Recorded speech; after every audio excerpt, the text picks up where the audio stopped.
네, 오늘은 제 이제 정치 분야 3강입니다. 세 번째 시간. 오늘은 이제 루터파에 대해서 배우겠습니다. 지난주에 우리가 개관하고 제4대파에 대해서 봤는데 오늘은 이제 루터에 대해서 보겠습니다. 정치라고 하면은 일단은 그 전쟁과 평화 분야에서도 중요하게 다루거든요. 왜냐면은 그 뭐냐 그 중요하면 이제 그 군주들, 그러니까 왕이나 군주들에 대해서 그 항쟁을 할 수 있느냐 없느냐에 따라서 그런 것들이 이제 있기 때문에 그렇습니다. 먼저 루터의 정치관에 있어서 먼저 정당 전쟁론이라고 있는데, 그러니까 정당한 전쟁에 대한 겁니다. 지난주 우리가 알죠. 제 세례파는 뭐였죠? 전쟁론에 있어서 절대로 항거하지 않고 절대 평화주의라고 했어요. 그래서 뭐 부당하게 오더라도 거기에 무력으로 항쟁하지 않는, 순교하는 어떤 입장이었고요. 오늘 이제 루터에 대해서 봅시다. 마틴 루터는 먼저 모세율법에 있는 이제 세속 권력과 존재 역할을 한다고 봅니다. 그러니까 이제 그 모세율법이, 그러니까 어떤 거냐면 루터 입장에서는 세속 권력의 그 법칙이라고 봐요. 세속 권력의 법칙, 이제 그런 거 봅니다. 그래서 이거죠. 그러니까 이제 말하면 이제 동해보호법입니다. 그러니까 눈은 눈으로, 이는 이로, 이런 거 있잖아요. 말씀있죠. 그래서 그렇게 이제 동해보호법으로 하는데, 그 동해보호법이 뭐냐면은 루터 입장에서는 경찰, 사법 제도, 형사적 처벌권 등을 이제 인정하는 겁니다. 그러니까 이건 뭐예요? 사법적 그 권세예요. 그러니까 국가의 권세를 말하는 거예요. 국가의 권세, 율법이라는 국가의 권세요. 그리고 이제 그러면 루터가 그럼 전쟁을 지지하냐 했을 때, 전쟁을 이제 인정하냐 했을 때, 루터는 이제 신약에서 예수님이 백부장의 믿음을 칭찬한 장면이 등장하잖아요. 그죠? 그리고 백부장이라는 이유로 비난을 하지 않았다는 것을 이제 루터가 말합니다. 백부장이 뭐였죠? 당시 군사였잖아요. 군대 지휘관이에요. 지휘관. 예. 즉 군인이라는 직업이 불의한 직업이 아니라 신성하고 바른 것이라고 이제 루터는 주장하고요. 전쟁은 침략자들을 죽임으로써 부녀자들을 비롯한 사람들의 생명, 재산, 평화를 보호하기 때문에 그것은 이제 그 사랑의 일이라고 보는 겁니다. 그죠? 그래서 이제 루터는 정단 전쟁을 지지하는 입장입니다. 근데 전쟁에서 칼을 휘두르고 사람을 죽이는 손은 인간의 것이 아니라 하나님의 손이라고 보는 거죠. 그것은 이제 교수형, 고문, 사형이 다 하나님의 심판인 것과 마찬가지라고 이제 루터는 주장합니다. 따라서 군인의 직업에 문제를 삼지 않는다는 것은 뭡니까? 의로운 전쟁, 이제 전단 전쟁을 이제 인정합니다. 이게 이러한 입장에서는 제세례파와 좀 다릅니다. 제세례파는 전쟁이 없다고 봐요. 전쟁 자체가 불의하다고 봅니다. 그죠? 루터에 따르면 전쟁은 이제 모든 종류의 행악자 집단을 단번에 징벌하는 겁니다. 그래서 백성들은 비상시에 군주에 따라 전쟁에 임해서 그들의 생명과 재산을 바쳐야 된다. 그것은 그리스도인으로서가 아니라 국가의 구성원으로서의 의무. 그러니까 이 중요한 건요. 루터는요. 그리스도인으로서의 의무와 국가의 의무로서 구분해요. 이거 제일 중요합니다. 그래서 적군이 완전 정복될 때까지 적군을 죽이고 불태우고 약탈하고 부상을 입히는 것은 기독교적 사랑의 행위. 그러니까 그 최선과 이제 그 국가를 보호하기 위해서 이제 하는 거죠. 여기서 이제 두왕국론이 이제 루터에게서 중요한데, 루터의 정치관 핵심은 두왕국론입니다. 그 두왕국론을 보면은 이제 뭐냐면은 이게 그 하나의 국가 안에 두 가지 영역이 있어요. 하나는 세속, 이게 이제 통치자, 이거는 이제 거룩, 이게 이제 성직. 이 구분합니다. 그러니까 두왕국, 하나의 나라에 이게 그 법칙 국가가 있고 영적 국가가 있고요. 달라요. 그러니까 법칙 국가는 어떤 법칙을 따를까요? 그러니까 말하면 이제 동해보호법 같은 그런 이제 그러한 법칙에 따르고, 이 법칙은 뭡니까? 그러니까 이제 법이라는 것을 억압해서 죄를 짓지 않게 만들고, 그렇죠. 그러한 어떠한 세속 국가고요. 거룩은 뭡니까? 그러니까 그리스도인들의 어떠한 영적인 권세, 영적인 법, 이런 거 말하는 겁니다. 산상수훈 같은 이런 것들, 그죠? 이렇게 구분을 합니다. 일단 그래서 보세요. 그 세상에는 하나님 나라와 세상 나라가 있다. 하나님 나라는 그리스도께서 설교자들의 말씀을 통해 다스리는 나라, 그죠? 이게 하나님 나라예요. 그러니까 설교자를 통해서 설교를 통해서 다스리는 나라고, 세상 나라는 권세자들의 뭡니까? 검을 통해서 다스리는 나라. 이게 달라요. 그죠? 그러니까 검이라는 어떤 무력으로, 그러니까 뭡니까? 네 법 안 지키면 어떻게 됩니까? 처경처경 한다는 거잖아요. 감옥 간다는 거잖아요. 그죠? 그런 겁니다. 하나님 나라의 백성들은 그리스도를 믿고 그 말씀에 순종하는 모든 신실한 자들로서 이들에게는 세속 권력과 법이 불필요하다는 것. 근데 이게 확실히 구분돼요. 루터의 입장에서는 이게 뭐입니다. 그러니까 이거는 뭐예요? 그냥 이거는 이제 불신자예요, 불신자. 이게는 신자고요. 이게 루터는 명확하게 구분해 버립니다. 그러니까 불신자에게 말씀이 통치가 될까 안 될까요? 안 되는 거죠. 그러니까 이제 또 신자들은 동일하게 그 뭐냐 세속의 법으로 통치할 필요가 없는 사람들입니다. 구분하는 거죠. 나중에 나와요. 왜 그러냐 왜 그런지. 그래서 뭡니까 그 그래서 이제 봅시다. 세 번째 줄에 하나님 나라의 백성들은 그리스도를 믿고 그의 말씀에 순종하는 모든 신실한 자들로서 이들에게는 세속 권력과 법이 불필요하다. 법은 옳은 사람을 위하여 세운 것이 아니다. 불법한 자들을 위한 겁니다. 그러니까 불법을 행하는 자들을 위한 거예요. 그러니까 루터의 입장에서는 이제 신자는 다른 인물, 다른 존재라는 거죠. 법은 불신자로 하여금 그들을 행하는 것이 불법이며 당장 중재하는 것을 보여주기 위해 마련된 것이다. 그렇죠? 그러니까 법이 필요한 자들이 따로 있다라는 거예요. 그러니까 참 신자는 법률이 요구하는 이상의 정의를 행한다. 무슨 말인지 이해하죠? 예. 그래서 루터는 성령의 교훈을 쫓아 그리스도인들이 법에 호소하지 말아야 한다는 겁니다. 그러니까 루터 입장에서는 여기 말하는 신자들 거룩한 영역에 있는 신자들은요 세속법에 호소하면 안 됩니다. 그러니까 그 법을 초월한 사람이기 때문에.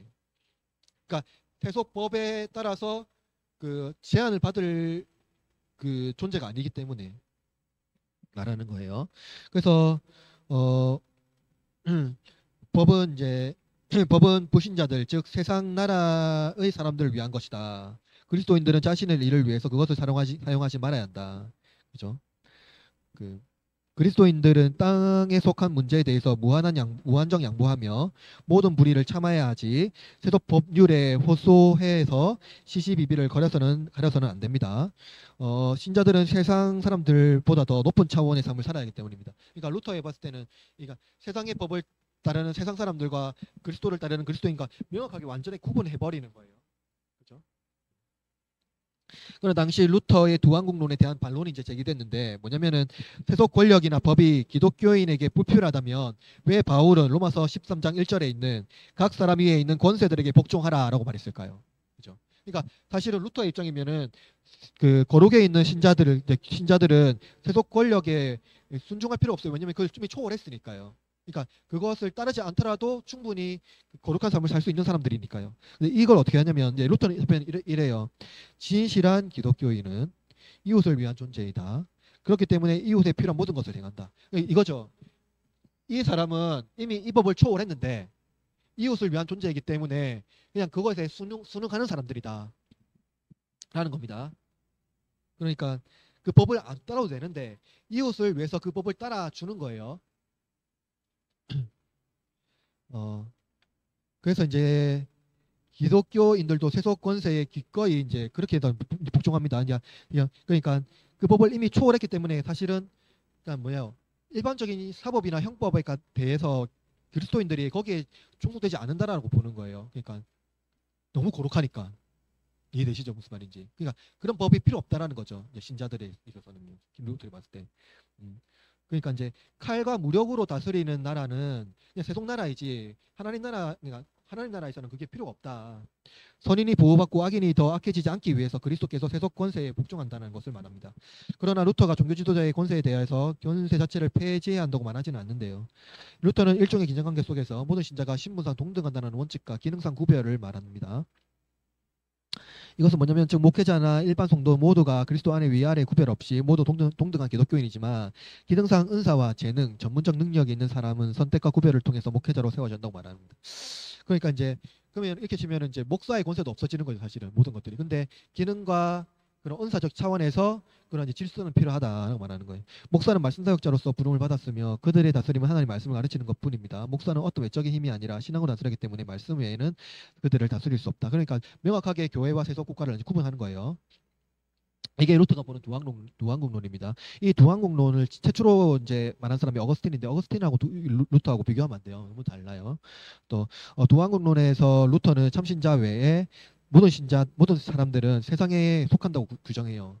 구분되죠. 그러니까 명확하게 구분하고 있어요. 지금 이원법적으로 불신자들은 악을 행하기 때문에 하나님은 그들을 위해 하나님 나라의 사랑의 법과 다른 권세, 즉 세속 권세를 세우시고 그들을 칼에 복종시킵니다. 세속 권세들을요. 그래서 그들이 설사 악을 행하고 싶은 마음이 있다 하더라도 행동으로 옮기지 못하게 하므로 외적인 평화가 유지되게 하신다. 이게 일반적으로 세속 나라에서 법치 국가를 만드는 이유잖아요. 그러니까 일반 예수 그리스도를 믿지 않는 그러니까 모든 사람들이 법 앞에서 어떻게 되는가 평등하고 법의 심판을 받아야 되잖아요. 그래서 법이 무섭기 때문에 어떻게 합니까? 감옥 가지 않기 위해서 그 죄를 안 지어야 되는 거예요. 이걸 말하고 있는 거예요, 루터가. 그래서 세속 권세 앞에. 그런데 거룩한 이 영역이 있는 사람들은 세속 권세가 전혀 상관이 없다. 네, 그러한 일들이 일어나지 않을 거기 때문에. 루터는 제세례파와 달리 그리스도인이 공직을 받아도 된다. 그러니까 제세례파는 뭐였어요? 제세례파는 절대로 그 국가의 어떠한 권세나 거기에 국가의 공직을 맡으면 안 되는 거예요. 그러니까 공무원이나 이런 걸 이제 제세례파면 안 되는데 루터는 맡아도 된다. 그죠? 그리고 이제 그 악인들을 처벌할 수 있는가 하는 질문에서 루터는 이제 그렇다. 그렇죠? 라고 말합니다. 또한 신자들 사이에서 권력을 휘두를 수는 없고 권력을 행는 대상이 기기독교인으로 한정된다. 이 말씀이 참 루터에서 좀 독특하죠. 그러니까 공직에 있다 하더라도 신자들 사이에서는 권력을 휘두를 수 없다고 말해요. 그런데 권력의 대상은 오직 비기독교인 불신자들에게 향해져야 됩니다. 근데 루터가 말하는 이 비기독교인은요. 개신교 외에 말하는 거예요. 카톨릭도 다 비기독교인이에요. 루터가 말할 때. 알겠죠? 그러니까 루터가 말할 때 기독교인은 오직 개신교 루터파입니다. 나중에 보겠지만 루터는 그 캐톨릭을 그 적 그리스도라고 규정해요. 나중에 나올 건데 만일 사형 집행인 경찰, 재판관, 군주의 수가 모자라고 그리스도인 자신이 자격이 있다고 생각하거든 그 직책을 맡음으로써 뭐라고 하냐면 세상에 필요한 통치권을 경시되거나 약해지지 않도록 해라는 거예요. 그리스도인들이. 그러니까 그 통치 영역을 유지해야 된다라는 겁니다. 자 이제 그러면 이제 루터 봤죠? 이것을 보면은 뭡니까 확실하게 세속 통치 권력과 종교 그러니까 신앙의 권력과 어떻게 합니까? 루터 완전 구분하잖아요. 여기서 나온 게 뭐예요? 정교 분리예요. 정치와 교회의 완전 분리 선언한 거죠. 사실 여러분 생각해 보세요. 루터 시대가 어느 시대입니까? 16세기잖아요. 16세기 때 사실은 루터가 종교개혁 이전에 유럽 전체가 어떤 국가였습니까? 신성 로마 제국이었다고 했잖아요. 신성 로마 제국이 뭐예요? 신성 로마 제국이 뭡니까? 국가와 교회가 분리됐습니까? 안 분리됐습니까? 같이 했어요. 그러니까 황제와 교황이요. 서로 협력을 해서 뭐 해야 됩니까? 교회를 수호해야 되는 거예요. 그래서 정교 분리라는 게 있을 수 있습니까? 없습니까? 불가능해요. 근데 루터가 사실은 그 생각을 했다는 것 자체는 엄청난 선구적인 거죠, 사실은. 근데 그 입장이 왜냐면은요. 나오겠지만 이것 때문에 그래요. 당시에 구교를 할게요. 구교, 신교. 이 사이에 뭐가 있었습니까? 시간 갈등이 있었잖아요. 전쟁 일어나고 막 했었잖아요. 그래서 뭡니까? 한 나라에 만약에 그 영국이 국교화 선언했잖아요. 국교화 선언했잖아요. 왜 선언했습니까?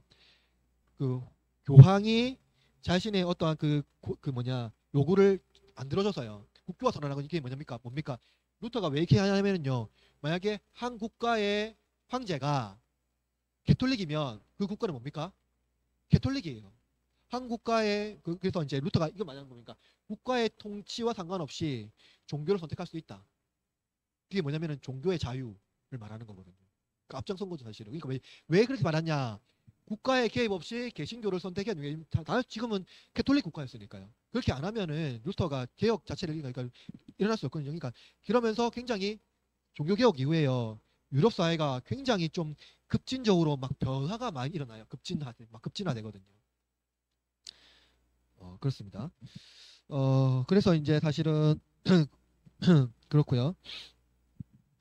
그래 신정국가 체제를 이제 반대하고 그러니까 이제 국가가 영적인 문제를 간섭해서는 안 된다라는 겁니다. 국가의 통치자가 어떤 신앙적인 문제는 간섭하지 말라라고 말하는 거예요. 종교의 문제는 세 번째 줄에 종교의 문제는 개인의 양심과 판단에 맡겨야 한다. 그죠? 세속 권력이 영혼을 위한 법을 규정하는 것은 하나님의 통치권을 침해하는 것이다. 굉장히 선진적인 거예요, 이거요. 당시 보면은 계속 그렇죠. 그래서 그것이 영혼들의 잘못을 인도하고 멸망시키는 결과를 가져온답니다. 그러니까 왜냐면은요, 루터는 구교 자체가 잘못된 길로 빠졌다고 말하거든요. 그러니까 신앙 자체를 잘못 왜곡시켰다고 봐요. 그죠? 그래서 만약에 통치자가 부교를 캐톨릭을 선언한다 하면 뭡니까? 그 백성들 통치자 때문에 지옥 가게 된다 이 말이에요. 잘못 멸망하는 거예요. 그래서 군주들과 주교들이 백성들에게 어떤 종교를 강요하는 것은 어리석다. 사람들 자신의 영적 운명을 걸고 종교를 선택해야 됩니다. 이게 뭡니까? 종교의 자유예요. 종교의 자유. 그러니까 종교를 내가 선택해서 내가 책임을 져야 된다. 루터가 말하는 게.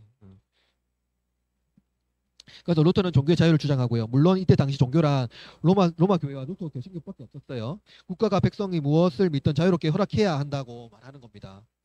약한 양심을 가진 백성들로 하여금 거짓말하고 마음에 없는 고백을 강요하지 않도록 해야 되는 거예요. 그러니까 국가가 그러니까 약한 백성이라고 할 때 사람들은 사실 무시하잖아요. 그 당시에. 그러니까 뭐 신앙에 대해서 그럴 때 국가가 권력으로 그들을 막 고백을 강요해서는 안 된다고 말하는 거예요. 마음을 강요할 수는 없다라는 고대 격언을 루터는 사용하고 있어요. 심지어 이단에 대해서도 그들을 힘으로 제어할 수 없다고 말합니다. 이단에 대하여 써야 할 무기는 하나님 말씀뿐이랍니다. 무력으로 그들을 제압해서 안 된다라는 거예요.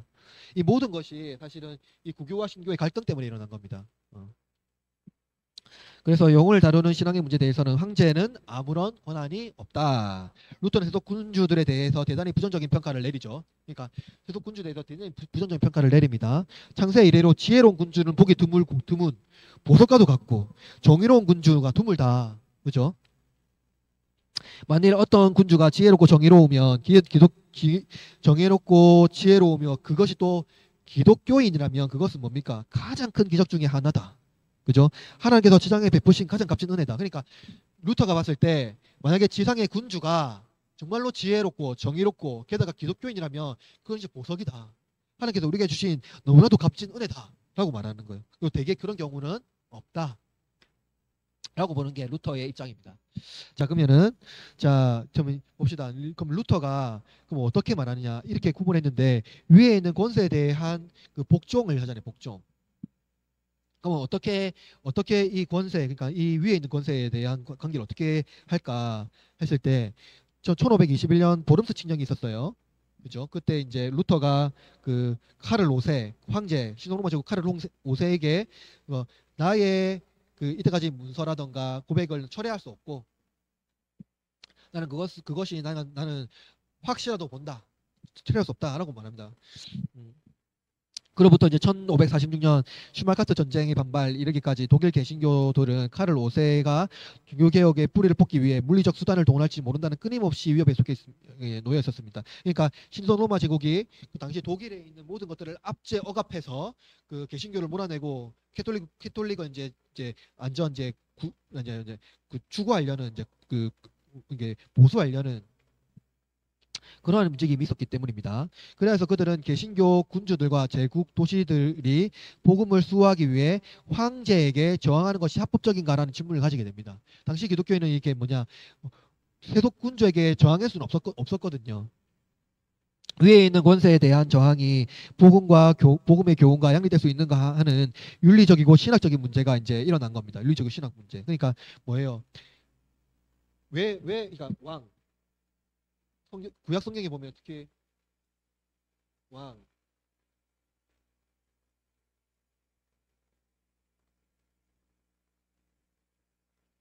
이 3대 직분이 뭐예요? 기름 부음 받은 자잖아요. 이 기름 부음 받은 자에게 대항하면 됩니까? 안 됩니까? 안 돼요. 그 기독교 법상이에요. 그래서 뭔가 왕도 기름 부음 받았다라고 봐요.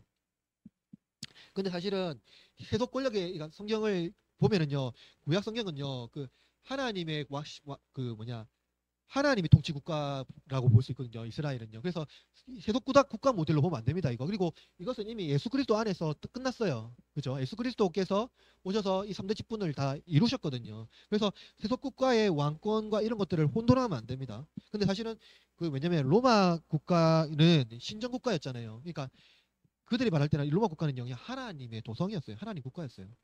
하나님이 다스리는 국가였어요. 그래서 황제든 뭐든 다 하나님이 세우신 그러니까 뭡니까? 교황, 주교, 황제 절대적인 권세를 가지고 있는 거죠. 그래서 이제 그러한 질문을 가지고 있는 겁니다. 저항할 수 있는가? 신학적이고 윤리적인 문제에 있는 거예요. 그래서 위에 있는 권세에 대한 저항이 복음의 교훈과 양립될 수 있는가 하는 윤리적이고 신학적인 질문이 있는 겁니다. 루터는 세속 권세에 대한 저항은 점진적으로 변화의 과정을 겪는데요. 초기 루터는 이제 굉장히 그거 뭐냐 그 급진적인데요. 그 급진적이라기보다는 그 하여튼 그렇습니다. 근데 그 뭐냐면은 보세요. 어떤 상황에도 황제에게 저항하는 것을 반대합니다. 절대적으로 저항을 반대해요. 반대하고 그래서 그는 1522년 선제후 프리드리히에게 보낸 유명한 편지에서 이렇게 말하는데요. 어, 시전지자매 한번 읽어볼래요? 작은 글씨지만 선제후로서 당신은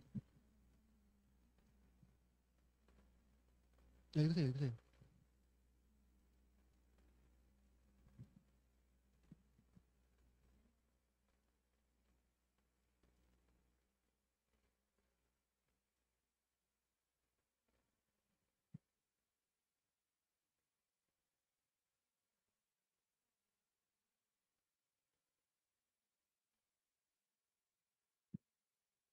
보세요. 그러니까 보세요. 지금 루터가 이거 지금 프리드리 선제후한테 보낸 거거든요.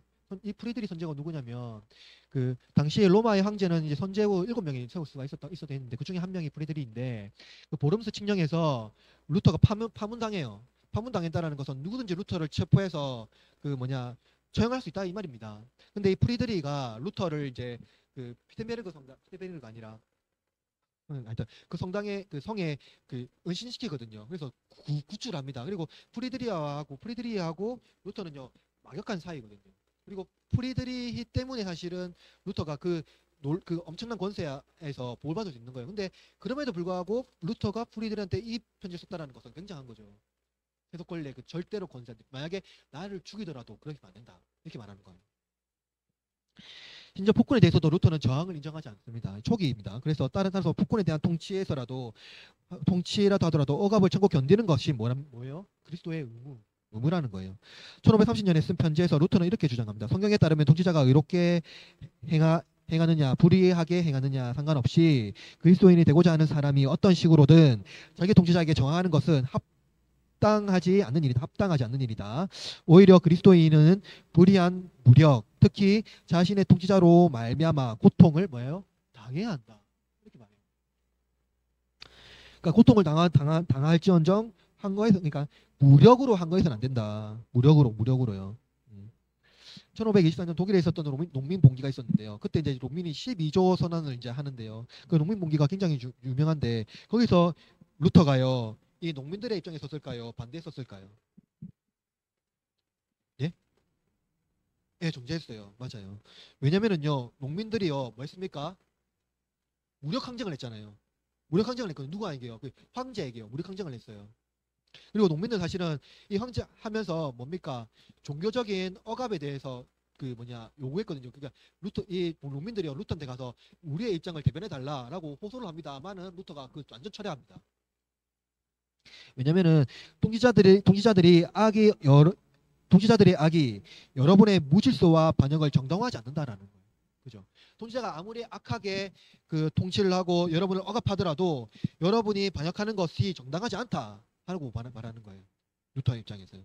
백성들에게 군주의 악행에 대한 처벌권을 주지 않았다라는 겁니다. 백성들에게 어떤 군주라도 그게 악이더라도 하나님 반란자의 편에 서지 않는다. 왜냐하면 성경은 원수 갚는 것은 내게 있으니 내게 갚으라 라고 말하고 있기 때문에 그런데 반란은 자기 자신의 재판자요 보복자가 되는 것 외에 아무것도 아니다 라고 말하고 있어요. 폭군은 처벌되어야 하며 자리에서 쫓겨나야 합니다. 폭군 누굽니까? 그 권세에 저항하는 사람들 다 폭군으로 봐요. 그러나 폭군을 처벌하는 것은 하나님이 하실 일이라고 주장하는 점에는 루터와 이제 칼빈의 이제 견해의 차이가 있습니다. 자, 따라서 백성들이 폭군에 처단해서 안 된다는 주장에 있어서 적어도 초기 루터는 더할 나위 없이 완강합니다. 폭군이다 하더라도 고통당하는 것 입장은 그 백성이다. 라고 보는 거예요.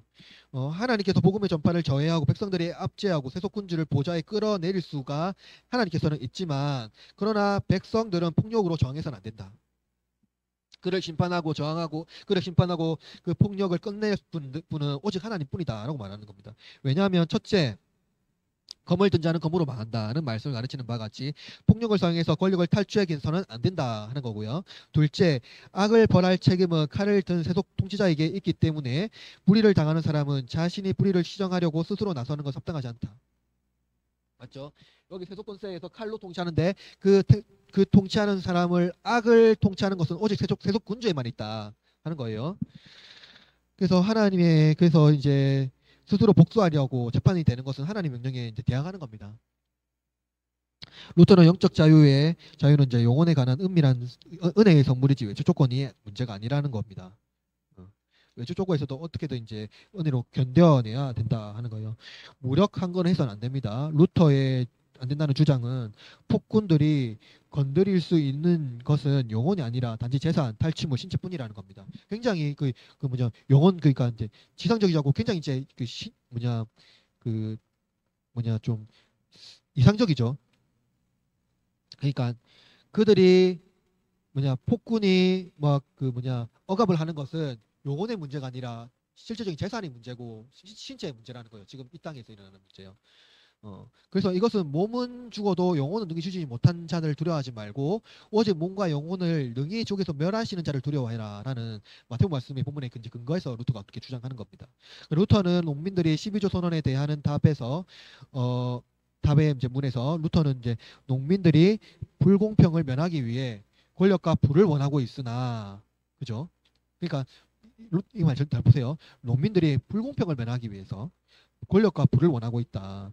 복음서는 이 세상사에 개입하지 말라고 말한다. 복음서가 현세에서 우리의 삶에 대해 말하는 것은 고통, 불공평, 십자가, 인내, 그리고 현재의 삶과 현재의 부에 대한 경멸뿐이다. 굉장히 이상적인 입장을 받아주고 있는 겁니다. 그리스도인은 현세적인 여건의 개선에 쓰는 것을 부적합하다. 그러니까 현세에 만약에 억압이 있어요. 그러니까 이게 사실은 중세라서 가능한. 이거 지금 근대 상황에서 보면 굉장히 이상한데요. 중세는 계급화 사였잖아요. 그러니까 태어난 그대로 살아야 되는 거예요. 만약에 농노로 태어났으면 농부의 아들로 태어났으면 평생 농부로 살아야 되고요. 귀족으로 살면 평생 귀족으로 살아야 하여튼 그런 겁니다. 그래서 만약에 그런 삶을 개선하려고 하는 것은 하나님께서 나에게 주신 의무를 버리는 거다 하는 겁니다. 그런 입장을 따르고 있는 거예요. 그래서 이제 주어진 임무를 최선을 다해서 살아내는 게 우리의 입장이다 하는 겁니다. 그래서 이제 루터는 농민들을 이제 해유하려고 했는데 실패해서 농민들의 봉기는 난동으로 변했고요. 이때 루터는요, 통치자들은 농민들을 먼저 재판에 해볼 필요 없이 처벌하고 살육 도륙 함으로써 자신의 직무를 수행하라고 강력하게 공유합니다. 엄청난 이제 일들이 이제 일어나거든요. 루터에 의하면 반란이나 단순한 살인보다 루터에 의하면 죄송합니다. 반란은 단순한 살인보다 더 훨씬 큰 악입니다. 그러니까 반역이 어떤 악보다 최대한 더 큰 악이라는 거예요. 만약 농민 반란이 성공했더라면 돈푼이라도 가진 사람은 모두 고통 당하겠죠. 다 약탈 당하겠죠. 그러니까 이거예요, 여러분. 만약에 당시 시대로요. 천한 계급이 반란이 일어나잖아요. 그럼 반란을 해서 뭐 할까요? 약탈이 일어나는데 그 약탈의 대상은 누구입니까? 귀족들이나 가진 자들이에요. 그죠? 엄청난 약탈이 일어난다고 말하고 있는 겁니다. 그래서 이들은 이제 세상의 평화와 안전이 이제 사라질 거라고 루터는 주장합니다. 자, 그래서 이제 사실은 이제 루터에 말하면 밑에 거는 이제 나중에 읽어보고 반란은 그 말 그대로 그냥 악마적이라는 거예요. 반란은. 그러니까 악마의 소행입니다. 악마의 사주를 듣고 반역을 한다 하는 거예요. 그래서 반역자들은 하나님도 그들에게 자비는 보이지 않는다라고 말합니다. 루터는 폭군에 대응하는 태도를 말할 때 마치 불의와 악에 대한 그리스도의 태도와 그러다고 이제 말하고 있어요. 그러니까 하나님은 절대로 반역자에 대해서 연합하지 않고 절대로 처벌하신다, 심판하신다 하고 말하고 있습니다. 그 때문에 절대적 평화주의와 비폭력을 주장하는 제사리파처럼 들리는 경우가 있어요. 그죠? 그러니까 그런 경우가 있습니다. 불의에 대항해 싸우지 말고 자신을 보호하지 말고 생명과 재산을 포기하고 누구에게든 원하는 사람에게 이것을 양보하라. 그리스도인은 누가 자기 무건을 강탈하든 가져가든 속여 빼앗든 혹은 자기를 학대하든 잠잠히 버려둔다. 그는 이 땅의 순교자이기 때문이다. 거의 제사리파와 흡사하죠. 이 문구가요. 루터가 말하고 있는 이것이요. 루터는 그리스도인의 현세적인 운명에 대해 지나칠 정도로 비관적인데요. 그는 그리스도인들의 현세의 행복이나 평안을 기대할 수 없으며 오직 불행과 고난만 기도하실 수 있다고 생각합니다. 그래서 뭡니까? 만약에 루터가 말하는 행복을 위하여서 삶을 개선하거나 그러니까 물질에 대해서 좀 더 계급을 더 자신의 신분을 더 올리려거나 삶을 개선하려고 하는 이러한 입장은 불만족한 삶이라는 겁니다. 그러니까 하나님께서 주신 것을 기뻐하지 않는 거예요. 그래서 그러니까 그 당시 사람들이라고 할 때 행복을 위해서 살지 말고 지금 삶을 만족하며 살아라 이런 걸 말하고 있는 겁니다. 그러니까 아주 비관적이죠. 고통과 고난이 곧 우리의 삶이다 하는 겁니다. 그것을 이제 말하고 있어요. 그래서 그렇기 때문에 그리스도인은 어떤 재앙을 만나더라도 그 이상의 재앙이 임하지 않는 것에 감사할 뿐 현존하는 재앙에 대해 불행하거나 불평하거나 그것을 시장하지 말아야 한다. 그러니까 어떤 고난이 오더라도 그것을 벗어나려고 막 개선하려고 하지 말고 그것을 감내하는 것이 좋다 하는 겁니다. 불평하지 말고 그것을 시정하려고 해서는 안 된다 하는 겁니다. 그치.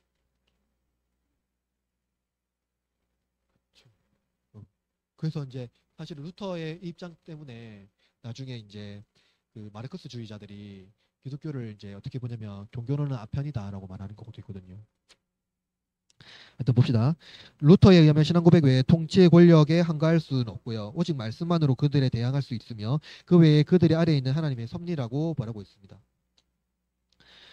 자, 봅시다. 그래서 전체적으로 1530년 마지막 무렵까지 이제 루터는 이 입장을 거의 변하지 않습니다. 절대적인 한거를 해서는 안 되고, 그러니까 사실은 루터 어떻게 보면은요, 운명론에 가깝거든요. 그러니까 고대 철학자들의 입장과 좀 흡사합니다. 절대적인 이원론이거든요. 이원론이고, 그리고 이제 현세에 대해서 부정하고 내세에 대해서 긍정하는 이러한 입장입니다. 그러니까 현세를 개선해서는 안 되고 현세를 개선하는 것은 내세의 복을 받을 수 없다 하는 겁니다. 좀 헷갈리죠. 예, 좀 헷갈리죠. 예, 그런 것도 있죠. 예, 그렇죠, 그렇죠. 좀 헷갈리죠. 그걸 부분에 대해서. 음, 헷갈립니다. 자, 근데 루터가 이제 그 사상만 이제 꼭 추구하진 않습니다. 이제 변화가 일어나거든요. 왜냐면은 이제 이게 사실은 정치적인 입장은요 변할 수밖에 없는 게 그게 답이 아닌 것도 있고요. 아무튼 그렇습니다. 그래서 1530년 아우구스부르크 회의 때 독일의 정치적인 이제 상황이 이제 바뀌는데요. 카를로 5세가 이 아우구스부르크 고백을 거부합니다.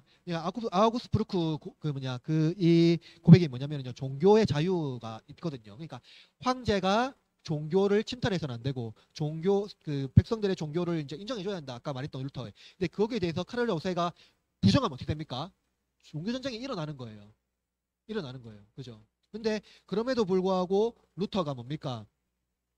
이 입장을 자꾸 고수하게 된다면 그 안에서는 그냥 다 박해를 면할 수 없는 그런 입장밖에 안 되는 거죠. 그래서 루터의 태도가 조금씩 변화가 일어나는데 1536년 선제후 프레드리 요청에 의해 루터의 공식적인 견해가 나타납니다. 루터의 견해에 의하면 복음은 자연법이나 아니면 세속 정부에 의해 인가된 모든 자연스럽고 공정한 보호와 방어를 허용한다. 공정한 방어와 방어를 왜 허용하지 않았거든요. 그러니까 그냥 뭡니까? 박해하면 받아야 되는 겁니다. 방어해서는 안 되는 거예요. 근데 허용한다고 엄청난 변화가 일어나죠. 그러니까 항쟁해는 방어해야 한다는 겁니다. 그러니까 뭡니까? 그래서 이제부터는 1530년 자신이 그토록 강하게 반대했던 저항에 관련된 반자연법 논증을 받아들일 준비가 되어 있다.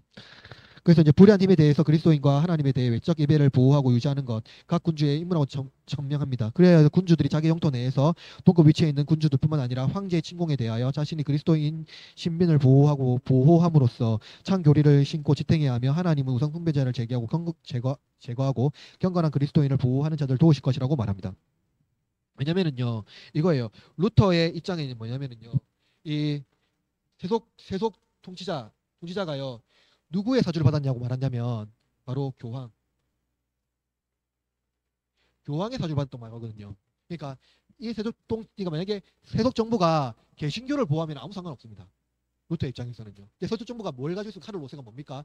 캐톨릭 캐톨릭에서 루터는 카를 로세가 캐톨릭 황제가 자신들을 받게 하고 이 아우구스부르크 고백을 인정하지 않는 건 교황의 사주를 들어서 그렇다. 해서 루터는 그냥요 이 교황을요 적그리스도로 간주해요.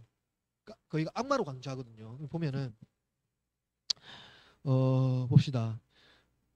보세요. 밑에 줄에 그 이제 루터는 황제가 만일 개신교도를 공격하면 그것은 그의 뜻이 아니라 교황의 사주를 받고 행동한 것이기 때문에 합법적 저항을 할 수 있고 주장함으로써 과거의 견해를 매우 급진적으로 변화가 됩니다. 그는 개신교도를 공격하는 군주, 왕, 황제 등 모두는 황제의 사주를 받은 교황의 변사라고 말하는데요. 그는 교황이 이단도 북군도 아니고 다니엘이 말한 바 죄송합니다. 황폐케 하는 짐승. 다니엘이 말하는 황폐케 하는 짐승이 뭐예요? 그게 적그리스도예요. 그죠? 그러니까 루터는 이 교황을요 적그리스도의 세력으로 간주하고요. 그러니까 교황의 사주를 받는 이 세속 권력은 뭡니까? 당연히 이제 저항해야죠. 왜냐하면 적그리스도니까요. 그러니까 루터의 입장 사실대로 보면은요 변했다고 볼 수 있는데 사실은 변하지 않았습니다. 왜냐하면은요 이 세속 권세가 아니라 뭡니까? 하나가 뭡니까? 그러니까 이제 적그리스도로 간주되기 때문에. 그렇게 이제 보거든요. 그래서 그 적그리스도와 싸우는 것은 합법적이다 하고 말해요. 왜냐하면은 정직한 교리와 교회를 수도들에게 물려줘야 되기 때문에. 그러니까 그가 볼 때 캐톨릭은 그거예요.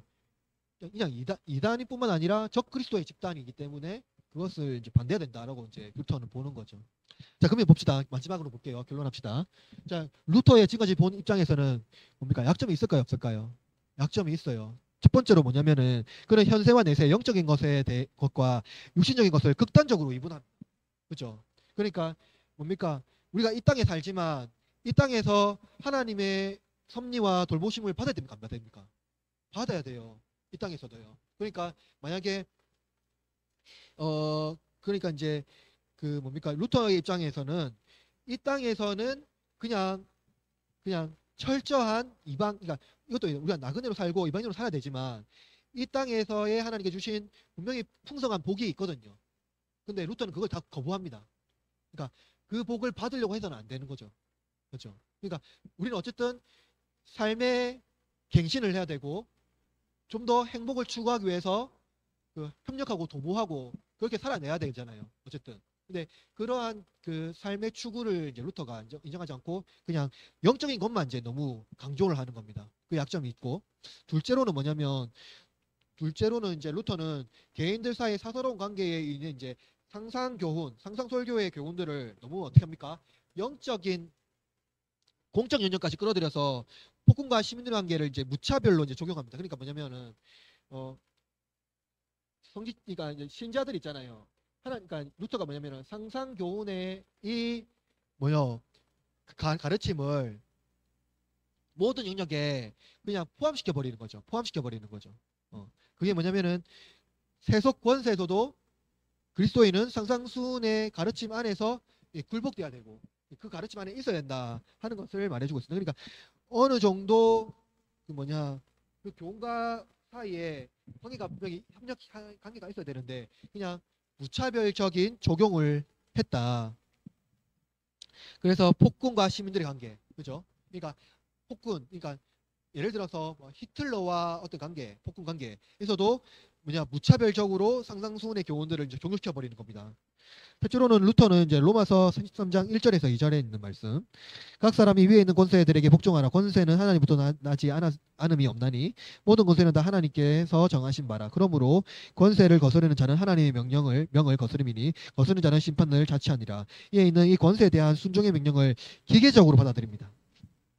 그렇죠. 권세를 남용하여 불의를 행하는 경우조차도 순종해야 하며 정하지 말아야 한다고 주장해요. 그러니까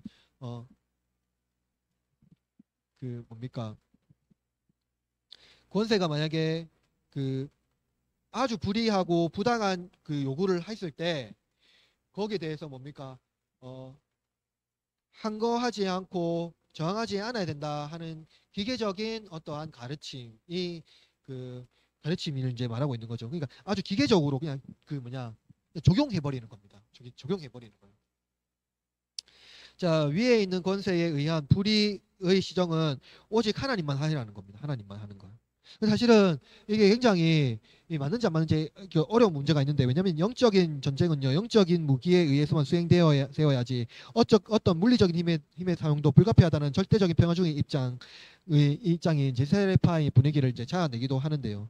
그냥 하나님 자신이 진리의 수호시라고 확신했지만, 하나님은 이제 그 인간들을 통해서 자기 일들을 이루어 가신다는 것을 간과하는 거죠. 그러니까 이 세속 영역 안에서도 하나님은 그, 그 악한 통치자를 통해서 하나님은 또 일하시기도 하고, 그러니까 통치 뭐합니까? 그 심판과, 그러니까 악한 통치자를 통해서도 하나님은 여러 가지 이제 그 불의를 제거하시기도 하고, 그 뭐냐, 교회를 새롭게 하시기도 하고, 막 그런 일들 구약 성경 보면 그렇게 일하시거든요. 예를 들어서 뭐 모압을 통해서, 바벨론을 통해서 이스라엘 심판하시기도 하고, 그런 하나님의 여러 가지 세속 권세를 하나님 사용하십니다. 근데 루터는 그것을 부정하는 거죠. 세속 권세에 대한 그 하나님의 통치를 부정하는 겁니다. 그죠? 그래서 사실은 이러한 세속 권세를 통해서 하나님께서 이루어 가시는 하나님의 그런 어떤 오묘한 섭리, 이런 것들을 루터가 부정하고, 그런 것들을 이제 인정하지 않는 것이 이제 좀 한계점이다라고 볼 수가 있는 거죠. 그렇습니다. 그래서 사실은 우리는 이제 어, 다음 주에 또 보겠지만은, 이러한 어떤 저항이나 이런 거에 있어서 어떤 것이 성경적인지, 또 우리 장로교회는 어떻게 나가야 되는지 좀 고민해 봐야 되는 어떤 입장이 있겠죠.